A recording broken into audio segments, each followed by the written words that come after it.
Queridos, graças a Deus estamos de volta. Jesus, Ele está voltando verdadeiramente. Eu gostaria de trazer uma rápida palavra para o teu coração e para o nosso coração nesta tarde, né? A inscrição da cruz. O capítulo 19 de João, e o versículo 19 diz assim: E Pilatos escreveu também um título e pô-lo em cima da cruz, e nele estava escrito: Jesus Nazareno, Rei dos Judeus.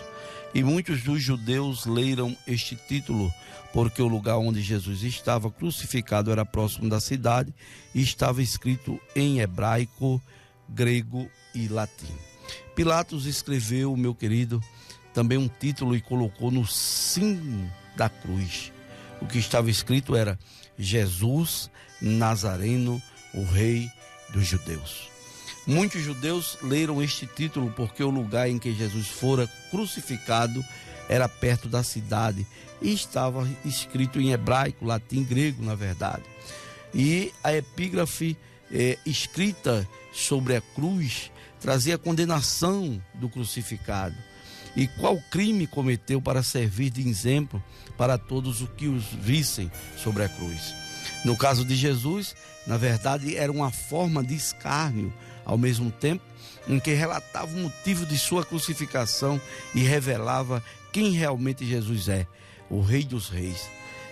O texto do Evangelho de João traz o relato com mais precisão, dizendo que foi Pilatos quem escreveu, ou seja, redigiu João 19:19. Também o texto é mais completo, visto que Mateus escreve apenas: Este é Jesus, o Rei dos Judeus. Marcos traz somente o Rei dos Judeus, né? E Lucas: Este é o Rei dos Judeus. Mas estas diferentes versões não se contradizem, pois o conteúdo principal é o mesmo na expressão Rei dos Judeus, que ficou na memória dos escritos dos evangelhos. João ainda inteira que os sacerdotes não gostaram de que Pilatos escreveu, pedindo que escrevesse apenas que ele disse: sou o Rei dos Judeus. Mas Pilatos não aceitou. Tradicionalmente a inscrição da cruz foi resumida, né, na sigla INRI, né, ou INRI, com as primeiras letras latinas da frase completa: Jesus Nazareno, Rei dos Judeus. Os três idiomas em que o texto foi escrito mostram a abrangência de sua condenação para que o mundo todo soubesse.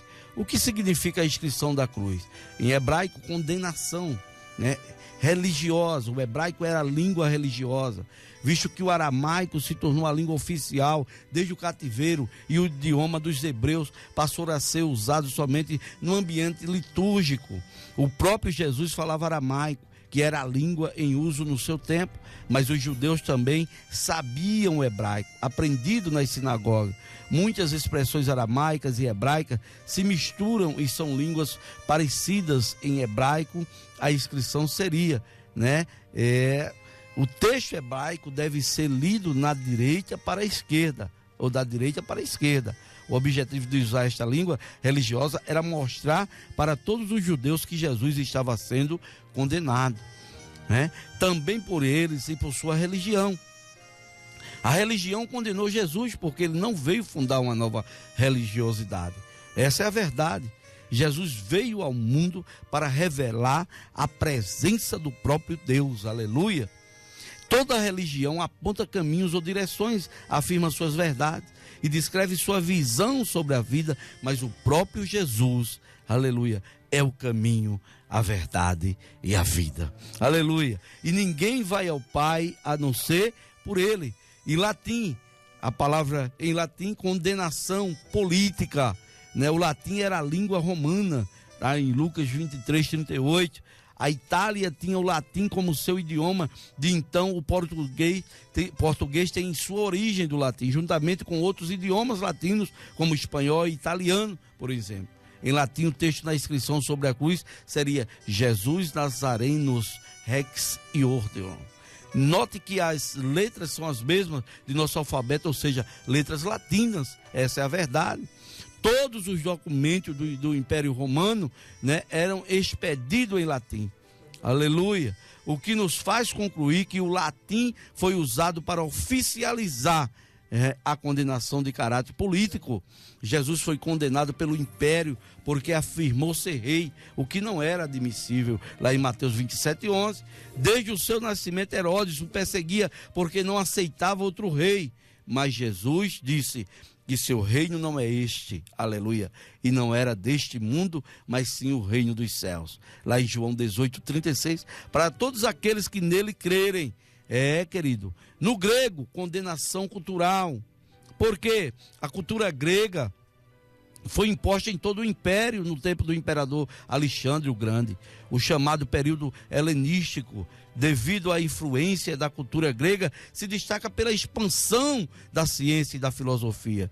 Deste modo, o idioma grego se tornou indispensável para todo aquele que desejasse estudar e buscar o conhecimento. Em grego, a inscrição sobre a cruz, as letras são diferenciadas das latinas em sua maioria, bem como a sua sonoridade, embora possam haver semelhanças devido à influência do grego sobre outros idiomas, como o próprio português. O objetivo de escrever em grego era para que se registrasse o fato da história e que todos os estudiosos soubessem e difundissem o que aconteceu. Até nisto houve contribuição para a divulgação do evangelho em todo o mundo. Mateus 28:19 e Marcos 13:10.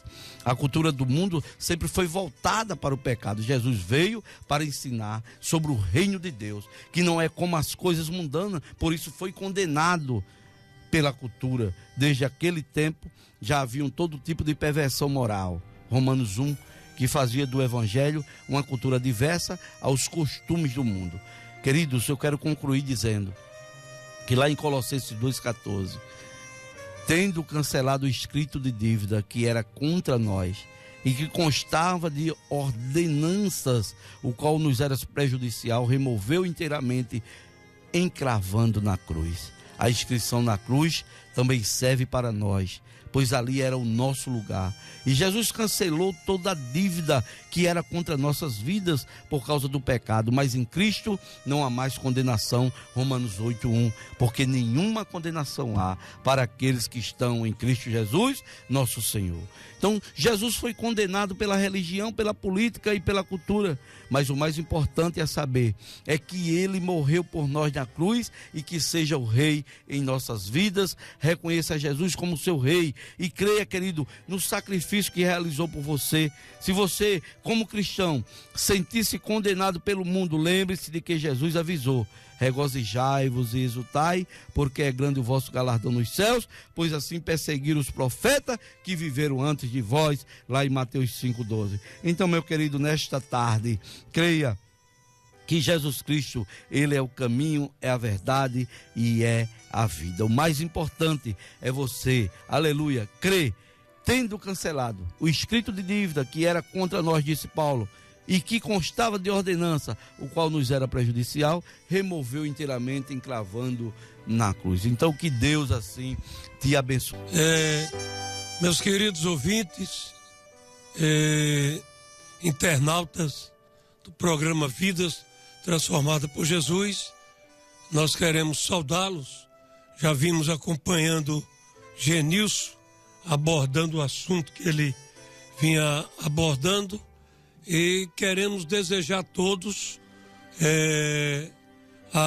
uma tarde abençoada na presença do Senhor Jesus, que realmente o príncipe da paz, o Senhor Jesus Cristo, ele esteja na vida de vocês, no nome de Jesus. Quero agradecer a todos ouvintes, internautas que estão nos acompanhando nesses 10 anos.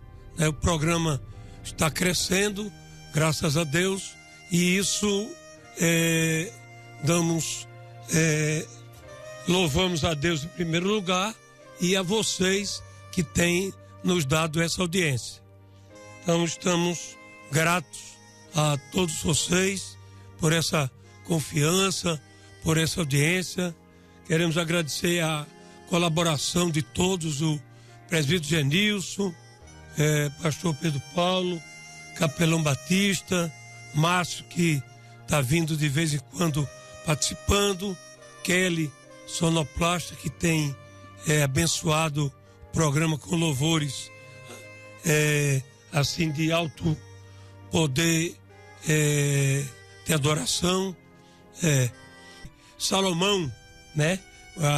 Aquela parte do capítulo 11, que Salomão até o capítulo 10 ele estava bem, obedecendo, fazendo a vontade de Deus, etc e tal. E a partir do capítulo 11 ele entrou na idolatria, entrou no sensualismo, na prostituição, e foi um desastre, né? E depois dele veio o filho dele, Roboão, que assumiu, e o reino foi dividido, reino do norte e reino do norte com Jeroboão. E foi aquela desgraça de reis impiedosos, né? Todos o reino do norte foram. Então era esse relato que estava no áudio que ela me mandou. Eu fiquei muito contente que realmente estamos sendo ouvidos, não só lá fora, como aqui no Brasil. Isso é um incentivo, né, para podermos continuar e tentar fazer o melhor, a não parar. Vamos orar um pelos outros, né? Mas como falávamos, é importante, né, nós orarmos uns pelos outros, para que possamos continuar em pé, exatamente, pregando a palavra de Deus em tempo e fora de tempo. Aleluia. Cumprindo, né, o ministério de evangelista, como o apóstolo Paulo diz para Timóteo, né? Timóteo, cumpri o seu ministério de evangelista. Timóteo não era evangelista, ainda consagrado evangelista, mas era já comissionado a pregar como evangelista. Porque evangelista, ele tem uma chamada já para pregar a palavra.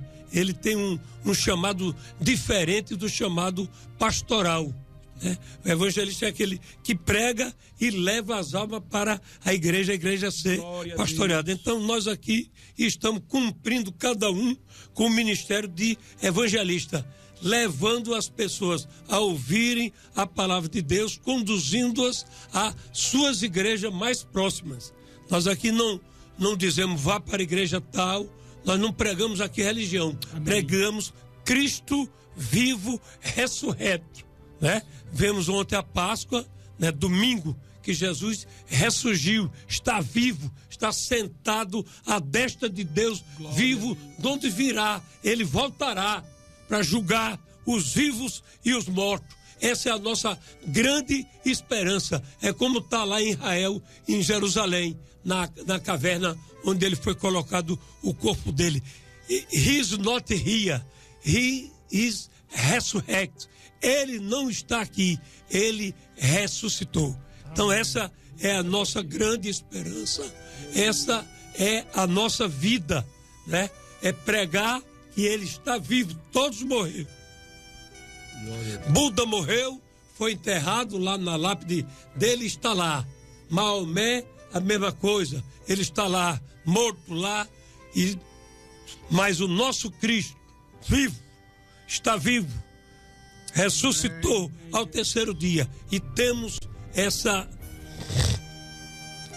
prazer e esse poder de poder anunciar, porque ele mandou, ide e pregai o evangelho a toda criatura. Então nós estamos aqui no programa Vidas Transformadas por Jesus, cumprindo com esse ide de pregar o evangelho a toda criatura. Boa tarde a todos os internautas e ouvintes do programa Vidas Transformadas por Jesus, e queremos dizer, irmãos, que as orações do santo chegaram em resposta a Deus pela nossa viagem missionária. Antes de responder ao presbítero Genilson, eu quero que você abra a sua Bíblia no Salmo 126, no versículo 5 e o versículo 6, que diz: os que semeiam em lágrima cegarão com alegria. Aquele que leva a preciosa semente, andando e chorando, voltará sem dúvida com alegria, trazendo consigo os seus molhos.